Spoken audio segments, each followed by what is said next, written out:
babe. What are we doing today? Okay, we're getting ready for our big 4th of July barbecue.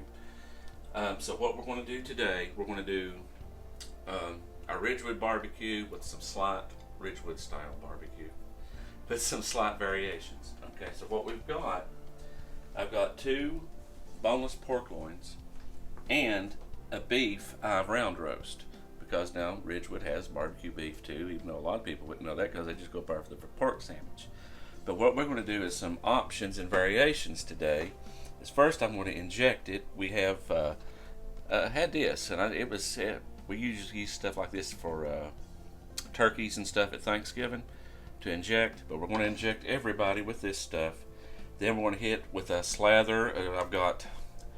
This is garlic butter and some mustard mixed together, and that's going to help bind all of our dry rubs. I've got brown sugar and using Malcolm Reed's Killer Hog Rub again because I really like the flavor.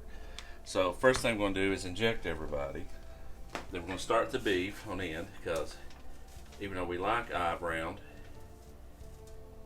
you got to make sure you get enough flavor in it, and so it'll stay good and moist and not dry out. Because again, nobody likes dry meat. Add an extra flavor, and it definitely is not going to hurt anything on these guys, because they're tenderloins. They don't have a whole lot of fat inside, just a little on the outside. So it's definitely not going to hurt anything. Just from extra insurance, keep everything good and going.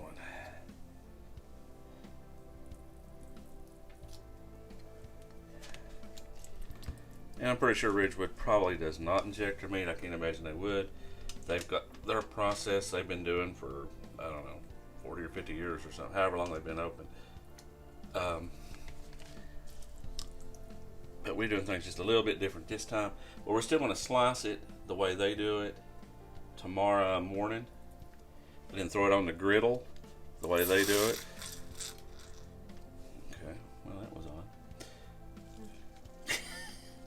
Ew, it's a volcano. Why are we using eye round roast?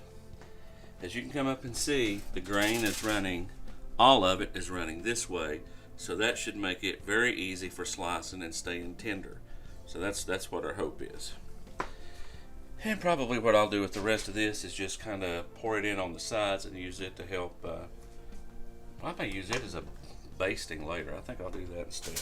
Okay, now here is our garlic butter and mustard.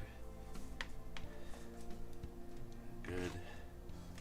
Starting there and there, and you want to use the same basic stuff on all this. The only difference will be whether you're eating pork or beef.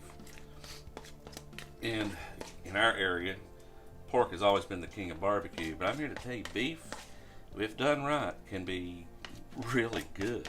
I mean, if you really think about it, what would you rather have, a pork chop or a really good steak? So both have got their advantages. Yeah, time to take the watch off. Because we're going to get messy. Okay, now we just want to rub you down really good.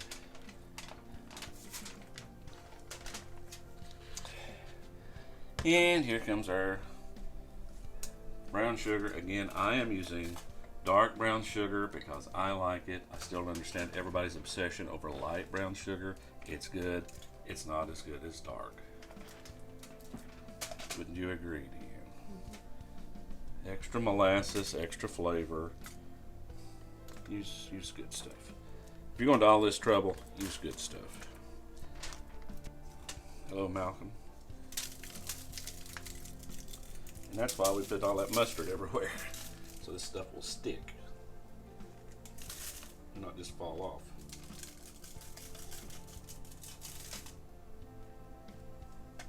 Okay.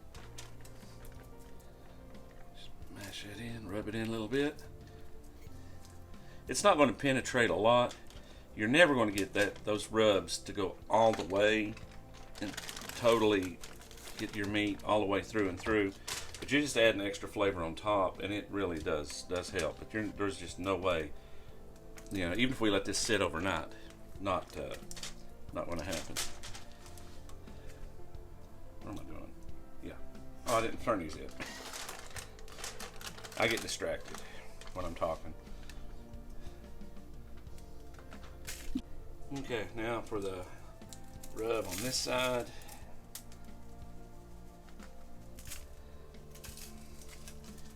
And for the thing that anybody that was watching should do, what's the bacon first? Well, I bet y'all can figure that out.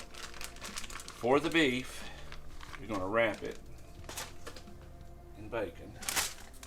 Best we can anyway. I probably shouldn't have thrown that in there. We'll figure it out. Extra flavor, because as a wise man once said, bacon don't need no reason. There's a lot in that pack, apparently. Maybe not, it's just, I know we're killing time on the video. Not really. So, okay, now we're going to tuck everybody up and under. And Dan suggested we use toothpicks, but nah, we're okay. Okay, now all it's going to do is give us an extra layer of protection and fat and everything else. Just to keep it moist and add flavor, and we're doing everything we can on this one because, again, barbecue beef, for a lot of people, it needs a little more help sometimes with the barbecue part. But we're going to see how this turns out and see how it goes. I've got my smoker preheating, and it's about time to put her in. I'm going to check the temperature on that, and then we'll be back. Okay, we got our temperature coming up. I'm going to set it for 275. It was 225 before I opened it to put the meat in. Got the pork and the beef going. Of course, this is going to take a good long while. I'm going to bring this up to, I'll probably pull this one out. Normally everything's done at 165, especially the pork. May pull it out a little earlier, like 155, let it rest because the temperature's going to keep coming up.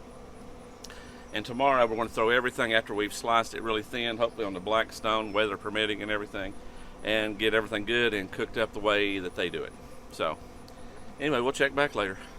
Okay, not that I put this on camera, but I've been spritzing about every 45 minutes to an hour, and right now it's been almost just over 3.5 hours on the heat, and it is looking great. What do you think, Dan? How's the smell for you? And then my stupid pump's on. I hate this bottle. There, maybe there. There we go. Have to get me a better one. This thing was made specifically for this. This is the first time we've used it. It's not friendly. Okay. Anyway, still cooking. Okay. We brought the meat in. Total cook time was right at 4 hours. We had a good temperature right around 160, which is what I wanted to do, and it's come up since then. I kept checking. And Deanne has drained out the au jus. We're going to keep it just in case we need it tomorrow for any extra flavoring when we're throwing it on the griddle after we've sliced it. Even though we're going to be hitting it with her homemade sauce that she made today, which is, we're going to have a big old bottle of that. So this is the regular barbecue. This is the regular, and she'll have a video about that. And then she made her South Carolina mustard sauce. Of course, she put it back in a Heinz bottle, but still. And of course, it's more liquidy, but it's got a great flavor to it. So, I guess the next cut will be when we're throwing it on the griddle tomorrow. Anyway, see y'all in the morning. Okay, we're the next morning and getting ready to get everything going. I've taken, I've got our meat slicer ready to go because, this is the easier way to do things. We've cut the first of the pork tenderloins in. You can see the smoke ring coming through. So we got 2 of the pork loins. Then we got the one I've round roast. We'll do it last. I've already taken the bacon off. I'll be using the bacon. I'll cut it up, plus any of the little scraps of meat. That's going to go in to help flavor our baked beans. So anyway, we'll get started on this and then catch you back in a few minutes.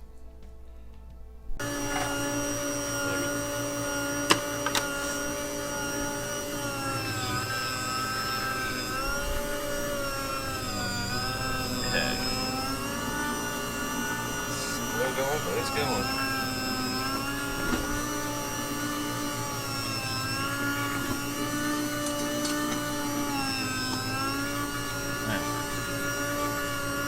Little thin slices. That's about the consistency we're looking for to get that Ridgewood style. Okay, So we'll keep going and then bring y'all back in a few minutes. Okay, so we've got, this is the pork, all run through the slicer. And doing that, you get these fairly uniform pieces, and then you get the little magic dust too. All works good on a sandwich. The beef turned out much more uniform in the slicing. And what I've done, since we had wrapped the beef in the bacon, I've taken the bacon and I've rough chopped it up, and it's going to go back in with the beef. And now we're getting ready to head out to the grill. It's getting good and hot out there. So we'll meet you guys out there. Okay, now to get that Ridgewood extra flavor, they always throw theirs on their griddle. That's what we're going to do here.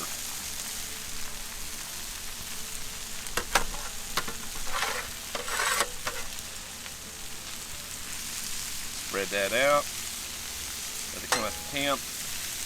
Now I'm going to add the barbecue sauce Dan made, plus I saved the au jus drippings, the pan drippings, to add in also for extra flavor. We're doing the pork first, and we'll hit the beef. Let this come up to temp, and we'll be right back. Okay, I've just done the first turning. We're starting to see some little crispy bits, which is good. I'm not wanting anything to dry out. I'm going to go ahead and start adding some of the pork and beef drippings. It's going to add, because that was smoked too, it's going to add just more smoky flavor, plus keep everything good and moist. The next thing will be to add the barbecue sauce.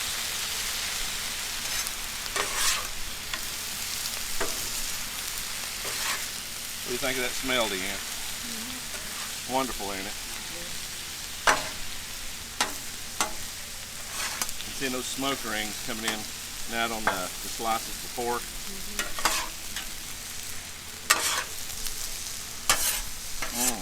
Wow. It's already smelled like Ridgewood, more or less. We've not even put the sauce on it yet. Now for Deanne's sauce.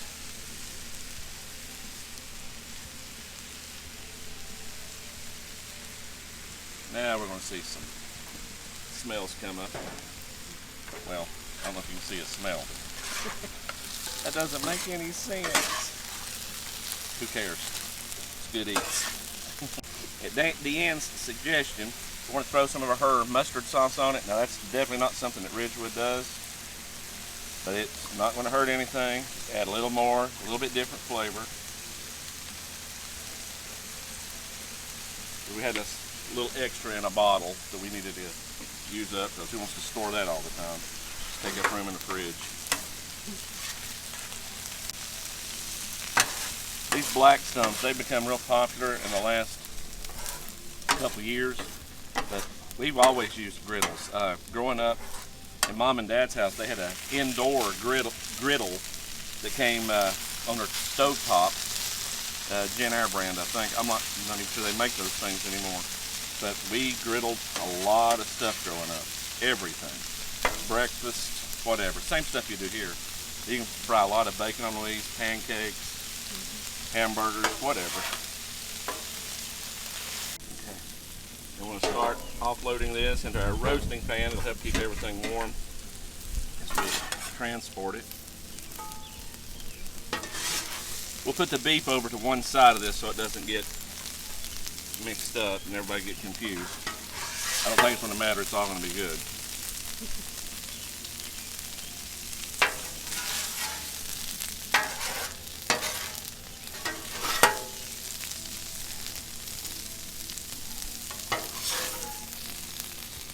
Wow, it smells good. Now, for the beef and the bacon. Get everybody spread out good.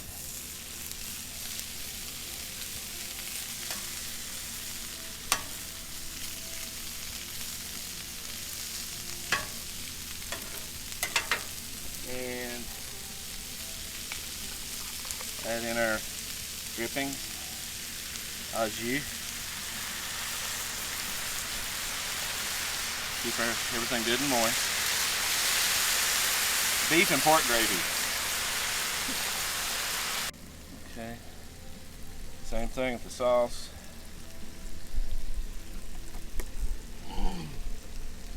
Again, this is not Sweet Baby Ray's. This is more like Ridgewood. Again, not even exactly theirs. We're happy with this sauce. Everybody's loved it for all the decades we've made it. Yeah, we've had to make this stuff a lot for people. Now they can follow the recipe and make their own. Now, if you want to convert this sauce to Sweet Baby Ray's, you can, but by the time you go through all the work, it's easier just to go buy a bottle of Sweet Baby Ray's. Yeah, maybe. Okay, now the same thing, we'll hit it with Deanne's mustard sauce. Just add a little extra. Again, Ridgewood doesn't do that, but we're not totally copying them. But just showing you the process, because once you start doing this stuff yourself, you'll find that you will probably prefer yours to what others make. Because we do. And I know Ridgewood's been a staple here, again, more years than I've been alive. But once you start doing stuff for yourself, it's much more satisfying, just everything about it. It's just more fun, gives you something to do. It is, in the long run, cheaper than going up there and spending a lot of money on their meals, especially if you count the gas going up there depending on where you live. Okay, this is ready to come off anyway. Yeah.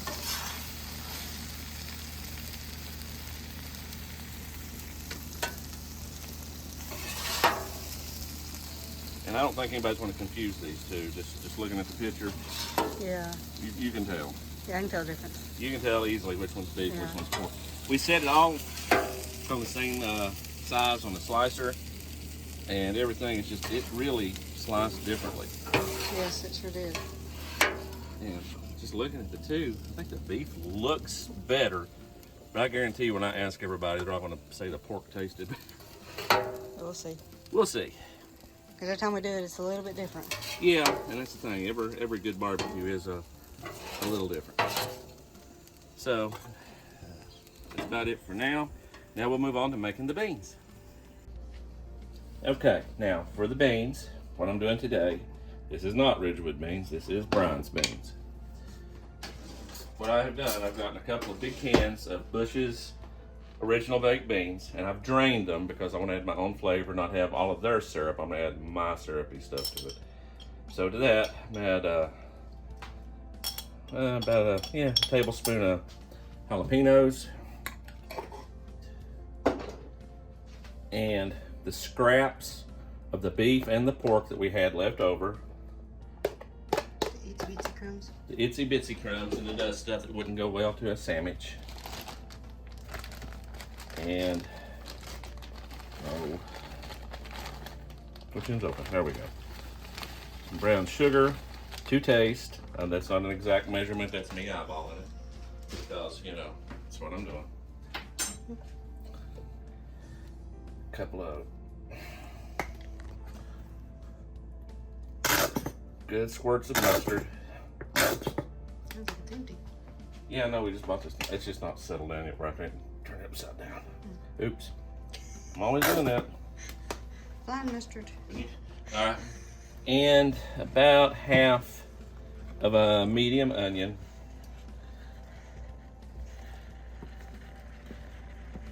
And spices that I'm going to add. Of course, there's going to be some barbecue sauce go in here in just a second. Yeah, we'll go ahead and do that. Because that's coming up. We need to get some more moisture down in there so it doesn't burn or anything. Those beans. And for those that don't know it, the Bush's baked bean folks, that I mean, y'all seen all that, the commercials with the dog and everything. Their factory is down near Newport, and they were offering tours. Now that was pre-COVID. They may have opened that back up. I would hope so. Deanne and I went down there and did that, and it was just a nice experience. Plus, you go in there and buy their beans. Some are beans that they don't sell anywhere else, so it's definitely worth looking into just as a day trip or something. I don't think it costed anything, did it? No. It doesn't sound like, because I'm cheap and won't pay for anything. Okay, add a little bit more. Tell you what, I'm throwing some of your mustardy sauce just to add some moisture, because that was runny anyway. Now we got some baked beans going on. No, we're not baking them, but whatever. Let those onions cook. And it'll be really good and thick with all that meat in it and flavorful. And just let it go a few minutes. And I'll probably add a little bit of salt, a little bit of pepper, just for some extra flavor. But that's about it. Okay, as a post thing, I know we already said our goodbyes, but going ahead and show y'all we're adding the pepper in a good amount on top. It'll all mix in. And what's left of the end sauce, we just want to add in too for color, and just to make sure everything has got that good rich flavor to it, and show y'all really what the finished product is going to be. And of course I drop a bottle. Mix all this in. Now, how's that look then for ooey gooey baked bean goodness? Roll that beautiful bean footage. This is a Bush's bean thing. I can say that, I guess. I did use their beans, because their beans are really good. Except we drained all their stuff out and put our stuff in, because we like it that way. Alrighty. No, we don't always do that. But Don't always do that, because they got some really good flavors. The steakhouse one we used in another video, they were fantastic, just straight up. And now it's starting to boil. Yeah, boil it off heat. Okay. But anyway, they got really good flavors. If you try some different things, they really got it going on with their beans. Of course, that's their job. I would hope they got it going on, but they do. That's a Tennessee product that we're proud of, like our other Tennessee products. And I didn't find out till recently, Little Debbie is a Tennessee product, and some other stuff. We got it going on here. So anyway, until next time, see y'all. Love you, mean it.